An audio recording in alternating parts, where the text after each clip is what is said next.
All right, welcome to Collectivism Kills YouTube channel. My name is Argo, and today we're gonna finish. Well, we're not gonna finish, but I'm gonna continue with the series on "You Don't Understand Individualism."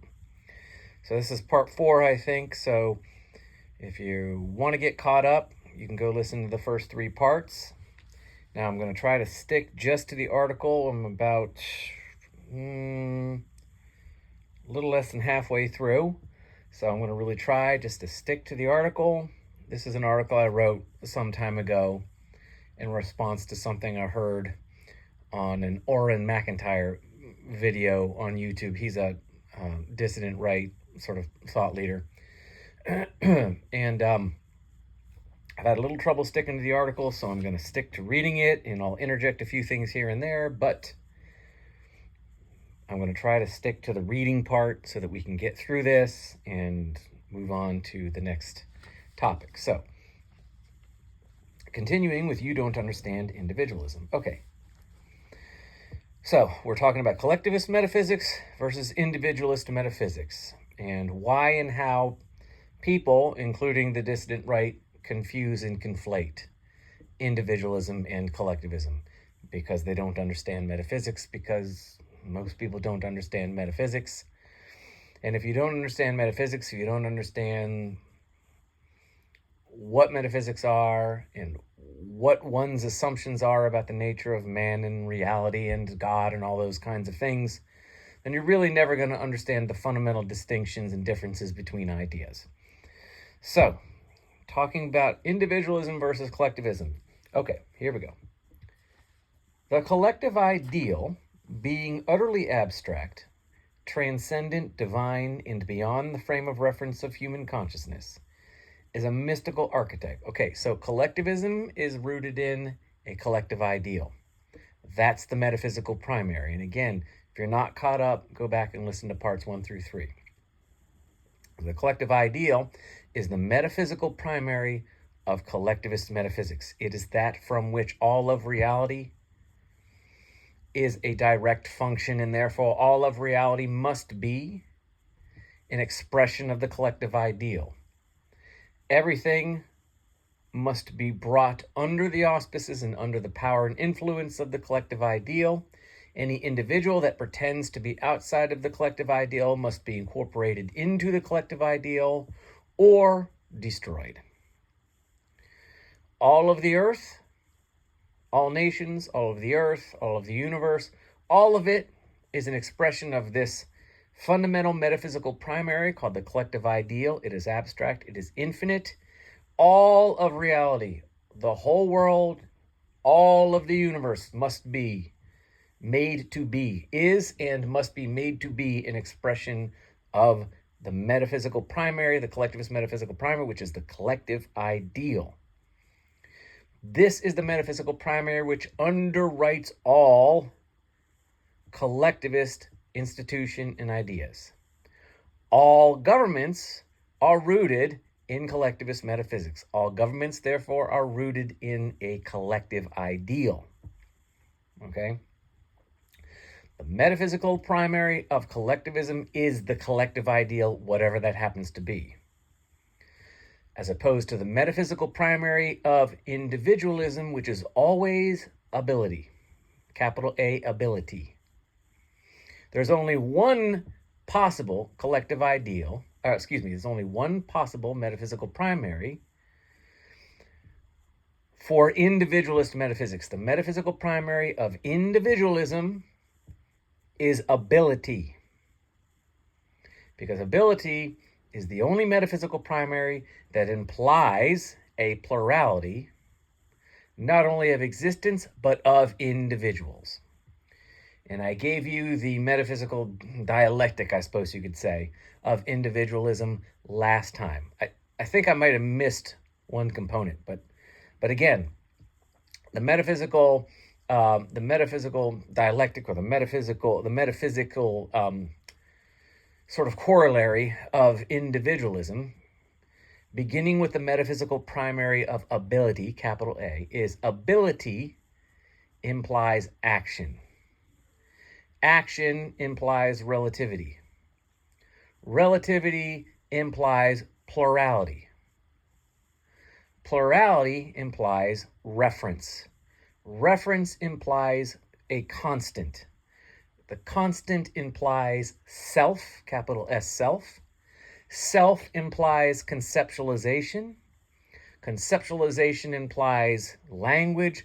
Language implies communication. Communication implies other self. So from the metaphysical primary of ability, all things in the plurality of existence we observe exist according to their ability to exist, do and be what they are and what we observe them to be. And that's the metaphysics of ability. That's the metaphysical dialectic, as it were, for lack of, I'm probably using that word incorrectly, but so you have, again, ability implies action, action implies relativity, relativity implies plurality, plurality implies reference, reference implies constant, constant implies self, self implies conceptualization, conceptualization implies language, language implies communication, communication implies communication with whom? With other selves, other individuals. So in individualist metaphysics, ability is the sole possible metaphysical primary. In collectivist metaphysics, it can be, the metaphysical primary is always the collective ideal, but that collective ideal can have different names. Individualism, it's only ability. In collectivism, the collective ideal can be, it, like I've said before, it can be the race, the people, the tribe, the nation, the church. It can be even something more abstract like social justice, climate justice, something like that.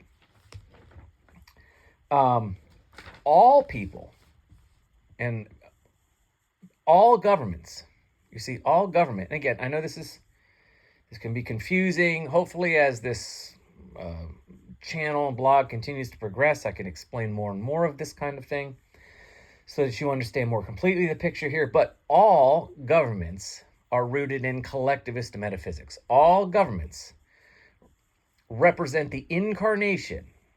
So the ruling class, the authority, the legal authority on earth represents the physical incarnation of the collective ideal. So if the collective ideal is the people, as it is, for example, in America, we the people, capital P, notice it's not we the persons. See, the government doesn't look at the masses as individuals. The masses are an is, not an us. So the people are represented, so the abstract collective ideal of the people is represented by what? The people's house, Congress, the government. The government is the incarnation of the collective ideal. The Communist Party represents the Communist Party, the commissars, the communist political ruling class. Again, the Communist Party is the incarnation of the collective ideal known as the working class or the proletariat, right? So you have this grand collective ideal. The king in the British monarchical system, if I said that word right. The king is the representation, the incarnation of the collective ideal known as the British nation, So you have this collective ideal, which is incarnate in government. So government, if the collective ideal is God, then your ruling class is Christ. And the masses are the praxis or the spirit. That's where the spirit of the collective ideal is realized. It's realized in the masses, right? That's where the praxis is. That's where it goes out and spreads itself throughout the world and the universe through the masses. So you have basically like the Father, Son, and the Spirit, as it were, the collectivist ideal. So you have God, the collective ideal, then you have Christ, which is the government, the incarnate, and then you have the Spirit, which spreads amongst the masses, where the collective ideal is made manifest through the masses, through mass conformity, to the collective ideal. It's the masses which bring all other nations in the whole world and the universe into submission to whatever collective ideal happens to be, the one of that particular government. So all governments are underwritten by collectivist metaphysics. There's no such thing as an individualist government. All governments are a function of collectivist metaphysics. All people, therefore, who affirm the legitimacy of government, the existential and metaphysical, either implicitly or explicitly, legitimacy of government, are collectivists at root. They are not individualists. So again, getting back to the point I was making in this article, is that for Arendt to accuse communists of being an iteration of individualism makes no sense, because communists are probably one of, if not the most rarefied versions of collectivist metaphysics that you can see on Earth. Basically, communism, it's in the name. Communist governments are by definition collectivist, are by definition rooted in collectivist thinking and collectivist metaphysics. Ergo, they are not individualist at the metaphysical level. They're mutually exclusive of individualism. There is nothing of the individual in communist ideology, so it's nonsense for a dissident right person like Orrin McIntyre to accuse individualism for being the philosophical underpinnings of postmodern globalist neo-communism. That was my point here. So, okay. So, continuing with reading of the article, the collective ideal being utterly abstract, transcendent, divine, and beyond the frame of reference of human consciousness, right? The individual doesn't really exist, as it were, metaphysically in collectivism. You qua you yourself, only have existential legitimacy insofar as you act as an expression of the collective ideal. And how's that done? You obey the ruling class. What does that look like? You obey their law, the law. Your obedience to the law is proof that you have subordinated your individuality to the collective ideal, and now you have existential legitimacy. Only as a member of the collective do you have any existential legitimacy. You, qua you, as an individual, have no existential legitimacy, therefore you do not exist in and of yourself. You only have reality and existence insofar as you are an expression of the collective ideal, which again is revealed by your obedience to your ruling authority, your government, and the law which they enforce. The law being the law without the ruling class, without the political elite, lacks any efficacy whatsoever. There is no law without a government authority to enforce it. The government authority cannot be under the law, because the law has no efficacy and no relevancy without them, without the incarnation of the collective ideal in government to compel the masses into obedience. The law is meaningless. The law requires the force of the state to, in fact, be law. Without the force of the state, there is no law. So the idea that your government can exist under the auspices of law, just like you, is a fallacy. Government is law to the masses. To obey the law is to obey the government. Law proceeds from the collective ideal, not the other way around. And since the government represents the incarnation of the collective ideal, law proceeds from the government. The government is the incarnation of the collective ideal. The law is a function of the collective ideal. Therefore, the law proceeds from the government. To obey the law is to obey your ruling class. They are not subject to the law. You are. Okay? That's how that works. So the collective ideal being utterly abstract, transcendent, divine, and beyond the frame of reference of human consciousness. Again, there's no you. There's no you as an individual. You exist only as a function of the collective ideal. The collective ideal is God, and you are created out of God. There is no you, fundamentally. So, the collective ideal is a mystical archetype, and thus it can be almost anything. The most common, broad, or general collective ideal is the people. As we say in the United States, we the people. A more specific example is the working class. The individual possessing a singular conscious frame of reference is in his root nature a natural-born enemy of the collective ideal. You, qua you as an individual, are outside of the collective ideal. You are therefore a rebel. You are illegitimate. You are evil. You represent an offense to the collective ideal. Outside of the collective ideal, you are a lie, an imposter, an illusion. You must be brought under the authority of the collective ideal, or you must be destroyed. There is no real individual. Any person who pretends, any person who has the temerity and the audacity to pretend that they are an individual is going to be dealt with. The collective ideal does not tolerate expressions of individuality, qua individuality. So the individual possessing a singular conscious frame of reference is in his root nature a natural-born enemy of the collective ideal, because the individual qua the individual is a function of individualist metaphysics, which are mutually exclusive of collectivist metaphysics, and collectivist metaphysics are the metaphysics of government, okay? There is no such thing as an individual under government, period.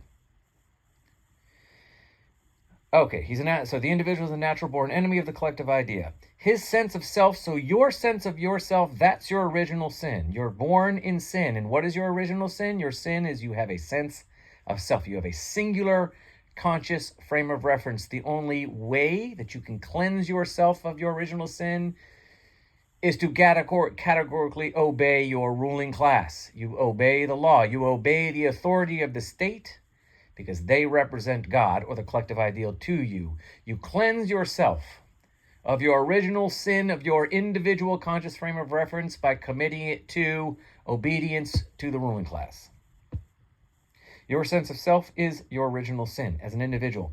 His individuality is a rank offense to the collective ideal, which does not see individuality as a legitimate expression of reality.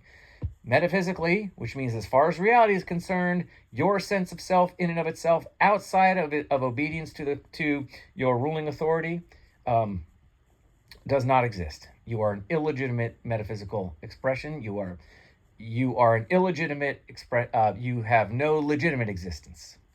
You are metaphysically illegitimate. You don't exist. You are a lie. You're an illusion, etc., etc. So his individuality is a rank offense to the collective ideal. The collective ideal does not see individuality as a legitimate expression of reality. You, qua you as an individual, are not a legitimate expression of reality. You don't have reality as far as your government is concerned, because again, your government is a collectivist expression. It is the incarnation of the collective metaphysical primary. So his consciousness, so the individual's consciousness and its corollaries, will and choice, volition and choice, must be nullified and destroyed. And how is that done? By compelling the individual into obedience to the law, and the law represents the will of the authority of the ruling class, which is ostensibly acting in service to the collective ideal. That's how your consciousness and its corollaries, volition and choice, that's how they're nullified, through your obedience to law. Your compelled obedience to law. Always compelled. Nobody chooses to obey. There's no choice. You don't choose to obey is a contradiction in terms. It's a contradiction in concepts. Choice and obedience are irrelevant. The slave has no choice but to obey the master. It's not a choice. You, as a slave, are an expression of the master.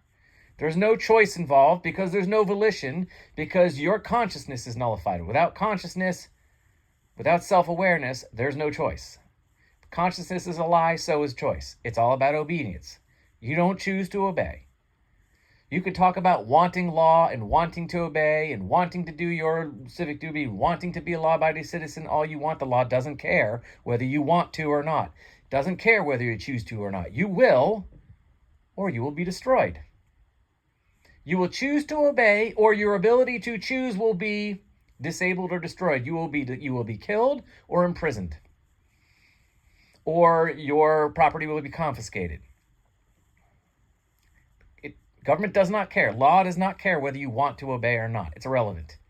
You can talk about it if it makes you feel better. I choose to obey. I choose to be a law-abiding citizen. If that makes you feel better and makes you think you sound good, or you sound somehow reverent or moral by saying, that's fine, but the law cares not whether you choose or not. The law only sees you when you obey. It doesn't care what's going on in your mind with your choice and your will. It wants obedience, and it doesn't care how it gets it.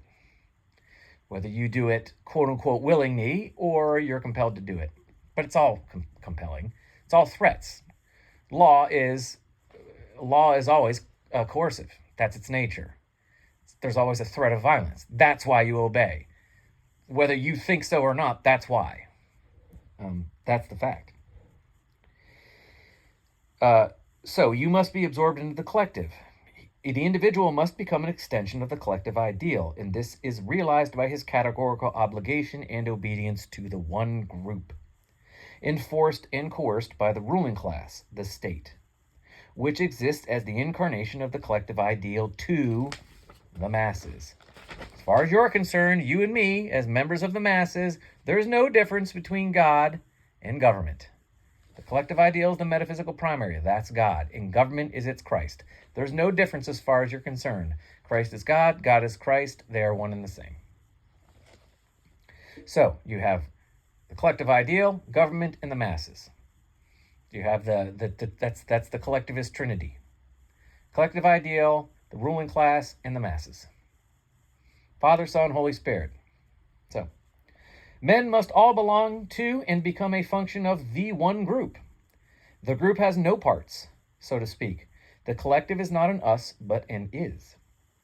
As I said, this is accomplished by the state. A ruler or ruling class is established, assumes power, to enforce collectivist ethics. In collectivist ethics are known as the law.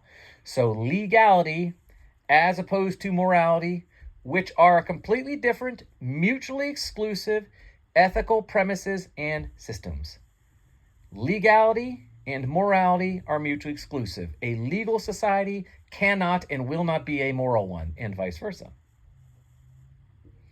So is established to enforce collective ethics known as law, to which the masses, the unwashed individuals, that's the masses, the unwashed individuals are the masses. We've got to clean them of their original sin. These unwashed individuals must become washed, and they become washed when they become expressions of the collective ideal, which means they are categorically obedient to the ruling class. These masses shall be obligated by violence, threats of violence, and punishment. The state, the government of the ruling class, represents the materialization of the collective ideal into tangible reality. As far as the masses are and are to be concerned, there is simply no practical distinction, period. The ruling class is the collective ideal. The collective ideal is the ruling class. The ruling class thus becomes, for all practical purposes, to you and me, the masses, the ruling class thus becomes the people, all capital, the people, capital P, the working class, capital W, capital C, the people, the working class, the nation, the race, climate justice, social justice, the church, etc., etc. The one true religion, whatever.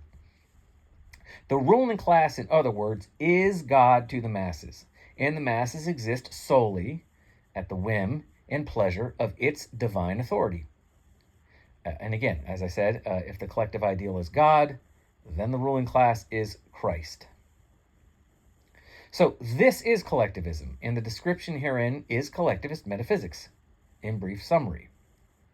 So from this, let us remember Orrin McIntyre's interpretation of individualism and then ask ourselves just what the difference is between that and collectivism. So Orrin McIntyre defines individualism implicitly as solipsistic. And solipsism, when it becomes metaphysical, is collectivist. Solipsism is simply collectivism, wherein the collective ideal is one's self. I am the only thing that has legitimate existence. Therefore, for anything else or anyone else, more importantly, to be real, and therefore to have real existential legitimacy, truth, and meaning, they must be an expression of me. They must be obligated to me. That is the implied metaphysics of solipsism, and solipsism is collectivism. And solipsism is what Orrin McIntyre implicitly thinks is individualism. And it's not. Okay? So, I'm going to stop there, keeping this one relatively short. I don't want to go too long. I'll do more maybe tomorrow. We'll see. But we're going to keep going. This is part 4 of You Don't Understand Individualism. And I hope everybody has a great rest of the day and week. And yeah, if you feel like liking and subscribing, I would really appreciate that. As the Rolling Stones once said, I ain't too proud to beg, so I'm not above charity either. So please, if you're getting anything out of this, even if it's just one of you, I appreciate a like and a subscription. That would be great. And yeah, thanks so much for anybody who happens to be listening, even though it's a tiny, tiny number. You know, that's okay. I appreciate every one of you. Anybody who clicks on this video and watches it, and it gives me your attention for a little bit of time and allows me to do this kind of thing and allows me an audience, even if it's a small one. I really do appreciate it, and I thank you. And I really hope that you're getting something out of this, and I really hope that somewhere in all of these words of mine, maybe something is helping, and maybe something's getting cleared up. So, all right, thanks again, and I will look forward to talking at you later. Thanks. Take care. Bye.